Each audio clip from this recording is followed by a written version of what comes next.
What's up, everybody? Azariel here. YuGiOh 101 discussion, NETDECKERS. Now, if you've been subscribed to me since my first YuGiOh 101 video, then you know I have this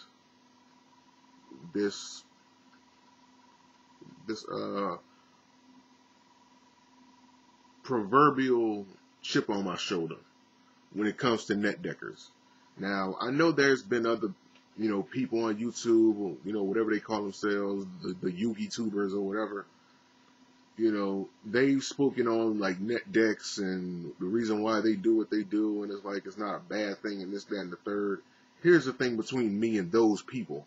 I've had more bad experiences when it came to NETDECKERS. Seriously, I've had more bad encounters with NETDECKERS because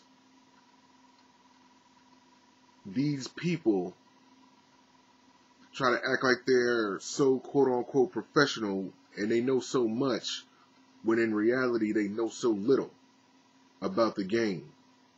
That's why they NetDeck, because they don't know enough to do a shit on their own. But more of that as we continue in this video. Now, like I said, I've had more bad experiences in this game. Ever since the game really took off for me. I've been playing YuGiOh since 2002, and I believe that's when it first came to the United States, if I'm not mistaken. But I'm pretty sure somebody in the comments is gonna correct me on that. But I started playing YuGiOh in 2002, and ever since then I've been interested in this game. I've been passionate about it. I've always tried to push the envelope, so to speak. I've always tried to see what else is out there besides the, like just the quote-unquote standard. Like what else can be done with this build? What else can be made with it? What else, like what type of other ideas with the cards that are out? Like what other builds can be made? Like what other ideas can like just like come into fruition? I've always done that. I made it a habit of mine, and it's a hobby pretty much now, to where if I'm not doing anything, I go on some website and I try to research like all the cards that are out. Like I try to research every card that I can, try to find out about them, and then these ideas for a deck comes out, just conjures up in my head. And then I end up trying to make a deck out of it, just to see if it'll work. And of course, websites like Dueling Network has helped me out with that, because not only do they have the cards that are released in TCG, but they also have the ones that have been released in the OCG on there as well. So that way I can get like an early feel on, what's what. Now, speaking of Dueling Network, like this is where the negativity of the NETDECKERS comes into play for me. More times than none, you're going to run into a NETDECKER on,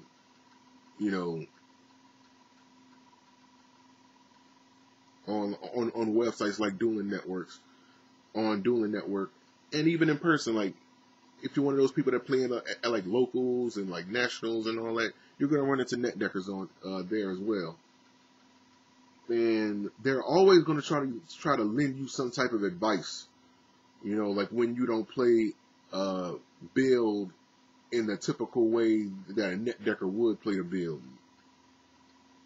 Like they're always trying to tell you that you're doing this wrong, like you're playing this the wrong way. Oh no, like you need to add this to this. You need to add that to that. Like, how the hell is somebody whose knowledge of this game is so little going to tell you so much about some,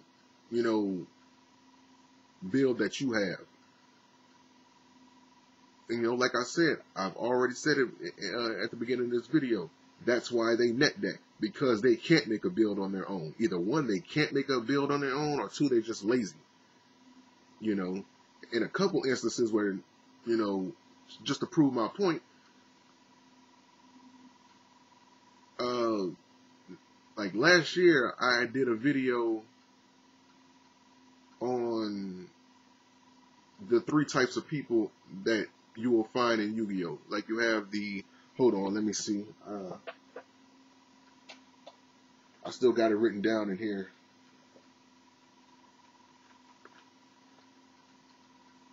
Yeah, like you have the three classes of people, like three types of people that you will find in Yu-Gi-Oh. The first are the people that just want to have fun. You know, like they try to learn the game as much as they can, trying to learn as much about the game and try to develop new strategies and do their best to try to introduce new strategies and ideas and not submit themselves to the same old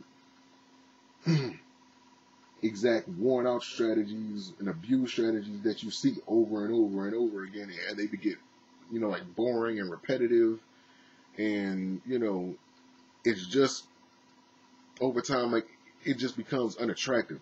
You know what I mean? And then you have the NETDECKERS, the people who let other people do their thinking for them. You know, like they copy the builds and the strategies that someone else has made, and that's it. That's as far as their knowledge of the game goes. They don't try to add anything new or unique to it, to the build. They don't try to find some type of strategy that isn't so obvious. They are completely reliant on this build to help them win a match. So, you know, so much to the point where they don't even bother to try to learn about the card rulings. Even when the effects are right in front of their faces, you know.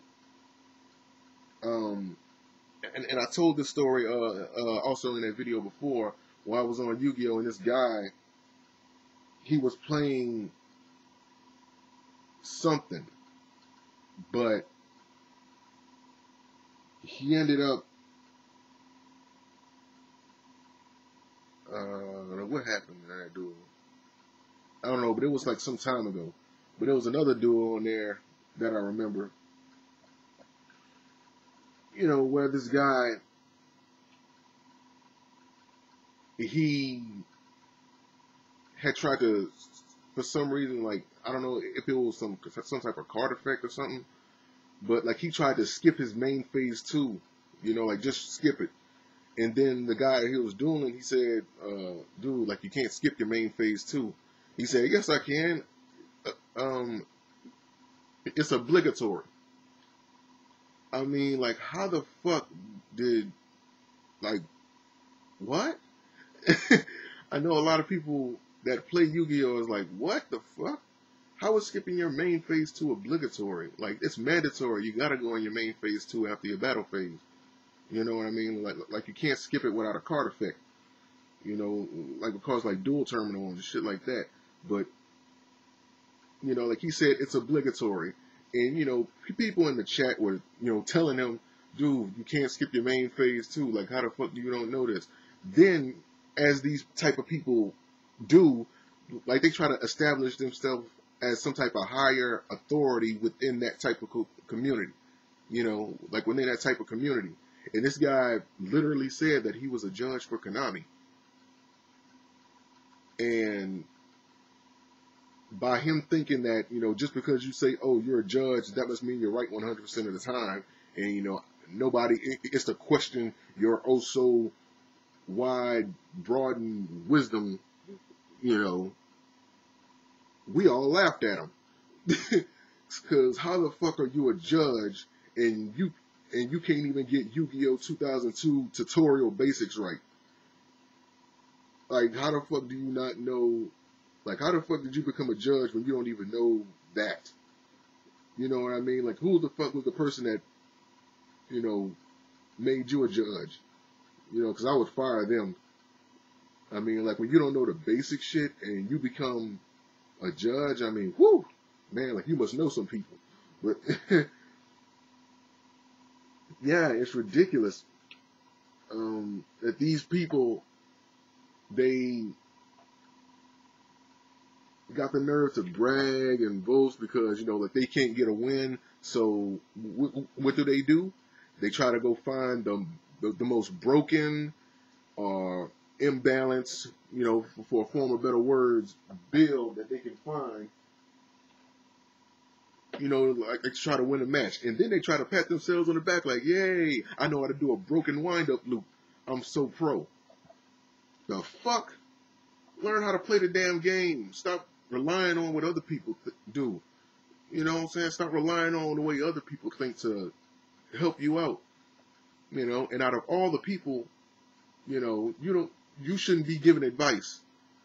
Because when you don't know how to play the game so much that all you're doing is relying on other people to make decks for you, and then you just copy that and play with it, and you don't know anything outside of that realm of that build, or whatever build you copying,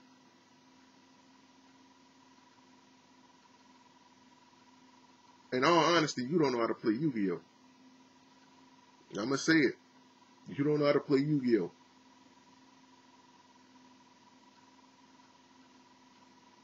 You know, and out of all the people that, well, in the Yu-Gi-Oh! Community that shouldn't be giving advice, it's you people. The NETDECKERS. Y'all shouldn't be giving no advice at all. Because when all you know how to do is copy a build, and then you go tell somebody, oh, you know, like you shouldn't play, you know, with this in your deck. You should play with this in your deck. I mean, like, don't even give me suggestions. You know, like, especially a guy like me. I've been playing the game since 2002. I've been researching cards for a minute. By no means do I make myself think that I'm some type of professional, but I do have a lot of experience in this game, which is why I try to, you know, promote originality. The game isn't that hard. You know, it's fast paced. I would say that it's fast paced compared to what it used to be. You know, like it used to be slow and you had to build up, you know, your monsters and you were pretty much relying on dead draw. You know, but now it's just like search, special summon, exceed summon, synchro summon, blah, blah, blah, blah, blah, special effect, yada, yada, yada, divine wrath your ass. But, yeah, like the game is much more fast paced now, and I would say, like, as you're learning the game, like, try out one of those, you know, like little character decks, like, if you're new to the game, like if you're completely new and you don't know the ins and outs and you're just trying to get something, then see, those people net decking is understandable. You know what I mean? But don't make a habit of doing it so much to where it's like that's all you do, because you'll never learn more about the game, you know, than you should know. Like, you would never learn more about the game, because it's plenty of people in this game that have just net decked since the beginning, and that's all they ever done. And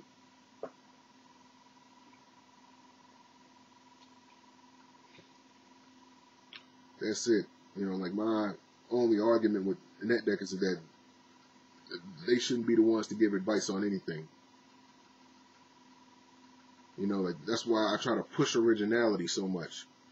That's why I try to push creativity. That's the reason why I try to push people to try to do new ideas, or more so try to encourage them to do it. You know, like, that's why I try to promote that.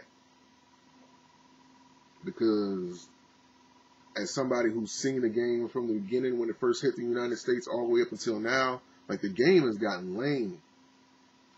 It's gotten lame. Lamer than what it, you know, once was. At first it was cool, but now, like the way this format is and the way Konami is just so obviously being greedy right now, you know, because let's face it, the only reason why they allowed all this format is just overpowered and broken and imbalanced friendly.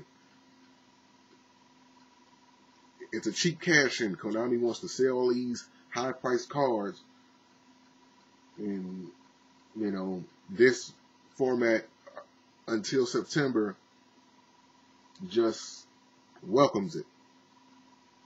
And so that's pretty much it. NetDeckers, stop trying to give advice because you don't know shit other than copying what somebody else did.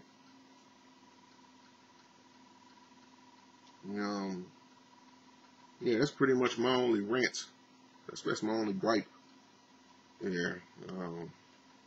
I'm drinking water, but that shit ain't working. My throat is getting dry. So I'm going to stop the video here. And, yeah, I'll talk to you guys later. Peace.